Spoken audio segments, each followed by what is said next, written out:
요런 애도 예전에 9억 5천까지 갔는데 지금은 6억 7천이죠. 그쵸. 그러니까 거의 3억 가까이 지금 빠져 있는 상황이에요. 안녕하세요. 세유치입니다. 오늘은 경기도 평택시 분석을 좀 해보려고 합니다. 평택의 지금 흐름과 평택에서는 우리가 어떤 곳이 좋은지 좀 이런 이야기들을 좀 해드리려고 합니다. 그렇게 평택에 대해서 얘기를 하려고 하는 이유는요.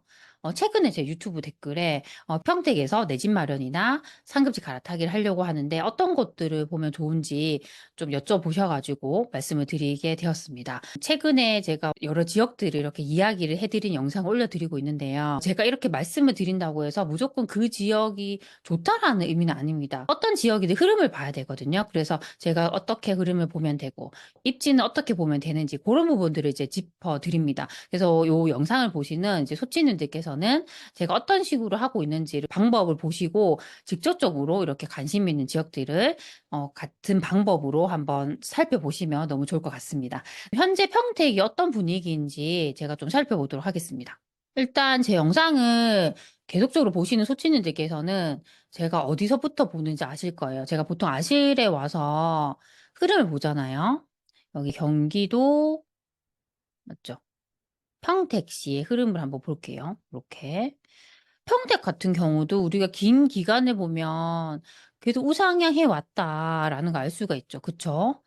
그리고 이렇게 당겨서 한번 볼게요. 최근의 흐름을 보면 평택이 2017년 정도의 고점을 찍고 쭉 하락을 했다가 이제 바닥을 찍고 한 2020년 초반쯤부터 급상승을 했죠. 쭉 하다가 다시 2022년 하반기 보통 요 시기에는 대부분 지역들이 금리 인상 때문에 다 가격이 빠졌죠. 쭉 빠졌다가 아직까지 반등을 못하고 계속 하락하고 있습니다. 지금 매매 지수도 하락하고 있고요. 전세 지수 하락하고 있죠. 이게 지금 같은 경기도라 하더라도 지금 흐름이 다릅니다. 다른 곳들 한번 볼게요. 화성 같은 곳들 보면 화성은 매매 지수도 상승하고 전세 지수 상승하죠. 다르죠. 그리고 우리가 수원 같은 곳들도 한번 볼게요. 수원 같은 곳들도 보면 매매 지수도 상승하고 전세 지수 상승하죠. 다르다는 거죠. 그래서 아직까지는 지금 뭐 이렇게 조금 더 서울과 인접한 곳들, 서울로 빨리 갈 수 있는 곳들, 하남 같은 곳들도 보면 올라가고 있죠. 그쵸? 그러니까 그런 것들은 분위기가 괜찮지만 지금 더 외곽인 곳들은 아직까지 그 흐름을 타지 못하고 있구나라는 것들을 알 수가 있습니다. 그쵸? 그러면 어떤 지금 리스크가 있는지를 한번 보는 겁니다. 입주 물량을 한번 볼게요. 여기서 경기도라고 해서 우리가 평택을 보잖아요. 그러면 일단 평택시 같은 경우는요, 2015년부터 계속적으로 공급이 많았죠. 누적해서 많았구나. 그러니까 힘들었죠. 근데 이때 대부분 지금 입주 물량이 평택의 고덕 신도시의 이제 입주 물량이었습니다. 그쵸? 그래서 이렇게 입주가 많았음에도 불구하고 상승을 했었잖아요. 그쵸? 그래서 이제 좋은 곳에 있는 공급은 또 그게 큰 리스크는 아닐 수 있다는 부분입니다. 하지만 계속적으로 또 공급이 계속적으로 쌓이면 또 어느 정도 전세가가 눌리기 때문에 영향을 줄 수 있습니다. 그래서 최근까지도 공급이 일단 많았다. 그 지금도 많다. 앞으로도 지금 평균 이상으로 많거든요. 또 그런 부분이 있습니다. 그래서 이게 아직까지 지금 빠르게 전세 지수가 반등하지 못하는구나. 그게 결국에는 공급 물량이 많기 때문이구나. 그렇게 조금 해석을 하시면 좋을 것 같고요. 지금 미분양을 한번 볼게요. 미분양 같은 경우는 부동산 지인에서 이렇게 보면 지금 경기도 평택이라고 해서 보면 지금 미분양이 늘고 있어요. 지금 많이 늘고 있죠. 지금 계속적으로 늘고 있거든요. 최근에 거의 3,600개. 그쵸. 이게 지금 리스크가 있다는 거죠. 그러니까 수요가 그만큼 많이 줄었다는 의미거든요. 이게 예전처럼 이렇게 줄어들어야 돼요. 근데 아직은 그렇지 않다. 그래서 조금은 지금 평택은 리스크가 있다라고 볼 수 있습니다. 그럼 이게 왜 이럴까? 그거는 결국에는 청약 경쟁률에 답이 있습니다. 최근에 평택에 분양했던 것들 한번 보면 돼요. 이렇게 보면 지금 최근에 경기도에도 이렇게 지금 미달나는 단지들이 많았거든요. 중간중간에 완판된 곳도 있지만 이렇게 미달난 곳이 많았습니다. 그쵸? 평택 같은 경우에 보면 이렇게 고덕 신도시에 분양했던 곳도 일부 미달이 났었어요. 고독 신도시는 평택에서 제일 좋은 곳이잖아요. 그래도 고독 신도시였기 때문에 84A, B형은 두 자리 이상 나왔고 C형만 한 자리가 나왔거든요. 그래서 일부 미달이 있었다. 그래도 그나마 여기가 입지가 좋은 곳이기 때문에 선방을 했겠죠. 근데 그 외의 곳들은 아니라는 거죠. 여기 보면 신영지회, 평택, 화양지구 도시개발 사업하고 있는 곳인데 전체 미달이 났어요. 그쵸? 여기가 지금 분양가가 4억 6천 정도 했습니다. 그쵸? 평택 같은 경우는 우리가 잘 알아야 되는 게 뭐냐면 평택에서는 고덕 신도시 그리고 지제역 쪽 동삭동 비전동, 죽백동 그쪽만 좋아요. 그 외에는 사실 크게 수요가 없거든요. 그래서 잘 보셔야 돼요. 그래서 이렇게 보면 화양지구 이런 곳은 너무 동떨어져 있거든요. 평택 그 중심부와도 너무 동떨어져 있기 때문에 아, 여기를 선택하지 않았구나라는 걸 알 수 있고 분양가가 그렇게 또 저렴하지 않습니다. 주변 대비해도 저렴하지 않아요. 이걸 한번 볼까요? 지금 여기 보면 이렇게 나와 있죠. 뭐 파격 조건 끝판왕 입주까지 500만 원만 내면 된다. 지금 소진 안 되니까 이제 이렇게 한다는 얘기거든요. 근데 주변에 지금 있는 곳들 여기 뭐 평택 화양 서희 스타힐스 여기 30평대로 보면 여기가 2026년에 입주하는데 3억 3천인데 아까 요 단지 맞죠? 신영지의 평택 화양이 4억 6천이죠. 거의 1억 이상 비싸다는 거죠. 굳이 얘를 할 필요 없다는 거죠. 다 상품성 좋은데, 그쵸? 여기가 4억 6천이라 했잖아요. 그럼 아까 제가 더 입지가 좋은 곳 얘기 말씀드렸죠. 거기를 한번 볼게요. 여기 동삭동에 있는 단지들이 보면 뭐 3단지 같은 경우에 최근에 4억 8천에 거래가 된 것도 있어요. 그쵸?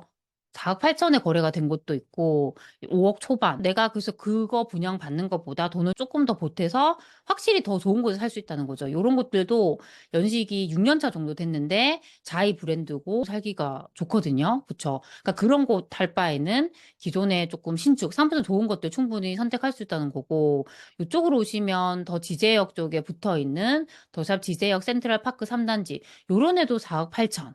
그러면 그렇게 비교해도 확실히 비싸다는 거거든요. 그쵸? 그렇게 알 수 있고 또 연식은 조금 더 될 수 있지만 요런데 소사벌 지구 요런 데 있는 뭐 죽백동에 있는 소사벌 호반 베르디움 요런 단지도 4억 6천 정도죠. 여기가 살기가 좋거든요. 여기 학교들도 있고 되게 공원도 많고 상권도 잘 돼 있고 그렇거든요.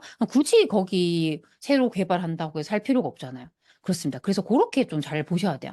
청약 경쟁률을 보면 아직 그렇게 좀 외곽 쪽에 조금 더 비싼 가격으로 분양한 곳들이 많았어요. 하양지구 쪽에, 그쵸? 이렇게 보면 여기도 4억 후반이거든요.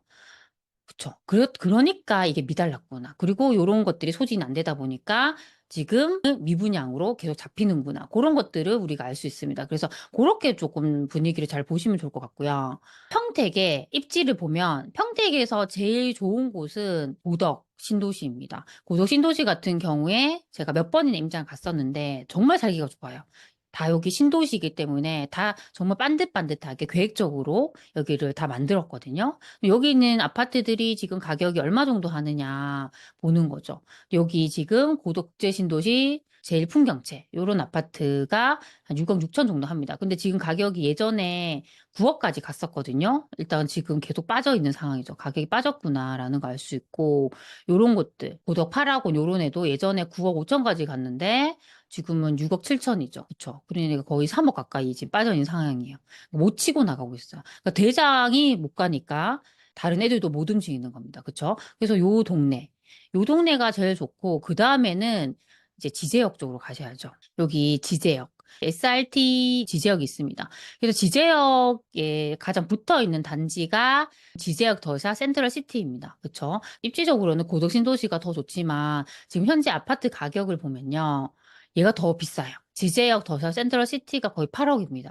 그 고덕 신도시엔 단지가 9억이 넘었었는데 지금은 많이 빠져 있고 지금 지제역 더샵 센트럴 시티 같은 경우는 가격이 7억 9천 정도. 보시면 우리가 네이버 부동산에서 개발 딱 눌러서 오시면 어떤 교통 호재가 있는지 나오거든요. 여기가 수원발 KTX 지금 공사하고 있죠. 그런 곳도 있고 SRT 지나가고 여기가 KTX까지 이제 예정이 돼 있죠. 그런 것 때문에 더 영향이 있습니다. 그렇죠? 그리고 이쪽에 보면 옆에 이마트가 있습니다. 그렇죠?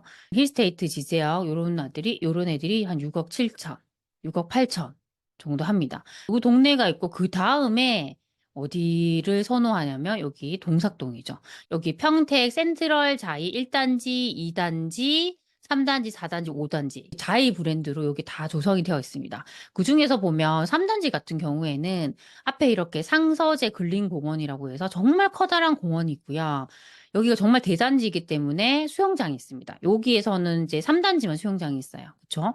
그래서 여기도 되게 선호를 하거든요. 뭐 대신에 이제 4단지 같은 경우에는 여기 초등학교를 끼고 있죠. 그 5단지에선 중학교가 가깝고 다 각자 이제 장점이 있습니다. 그렇죠? 그리고 여기서 지제역까지 갈 수 있는 셔틀 또 버스가 있습니다. 그다음은 여기 소사벌 지구라고 해서 요 동네를 좋아해요. 여기 죽백동, 비전동 요 동네거든요. 여기 가면 배다리 생태공원, 배다리 저수지가 있는데 여기가 되게 쾌적해요. 그래서 요 동네를 가보시면 뭐 상권 같은 것도 되게 잘 돼 있고요. 되게 쾌적합니다. 네. 여기 지금 아파트 가격이 이제 4억에서 뭐 4억 7천 정도 합니다. 네. 현재 지금 평택은 매매 지수, 전세 지수가 다 하락을 하고 있어요. 제일 입지가 좋다고 할 수 있는 고덕 신도시가 있잖아요. 거기 있는 아파트들의 가격도 계속적으로 지금 회복을 못하고 있는 상황이거든요. 그렇기 때문에 더 어렵고 더군다나 지금 미분양이 계속 늘고 있습니다. 그러니까 미분양이 계속 줄어들어야 돼요. 근데 아직까지 미분양이 늘고 있는데 그 늘고 있는 이제 곳들을 찾아보면 지금 외곽 쪽에 지금 개발하고 있는 뭐 하양지구 같은 곳들 거기 있는 단지들이 소진이 안 되면서 이제 그게 계속 반영이 되는 것 같습니다. 그래서 결국에는 그런 곳들이 이제 소진이 되면서 미분양이 줄어야지 평택도 더 움직일 수 있을 거라 생각합니다. 만약에 지금 평택에서 내 집 마련을 한다, 상급지 갈아타기를 한다라고 하면 충분히 할 수 있죠. 실거주자분들은 거기 살아야 되기 때문에 가격이 지금 빠져 있을 때 움직이는 건 괜찮습니다. 근데 만약에 투자의 입장으로 접근한다 했을 때는 지금 아직까지 전세가도 낮고 지금 미분양도 많고 지금 흐름이 안 좋거든요. 그래서 굳이 지금 평택에 투자로 우리가 접근할 필요는 없잖아요. 그렇죠? 그래서 내 포지션에 따라서 이렇게 다르게 조금 접근하셨으면 좋겠습니다. 오늘도 이렇게 제 영상을 시청해 주셔서 정말 감사드립니다. 그럼 우리 다음 시간에 만나요. 안녕.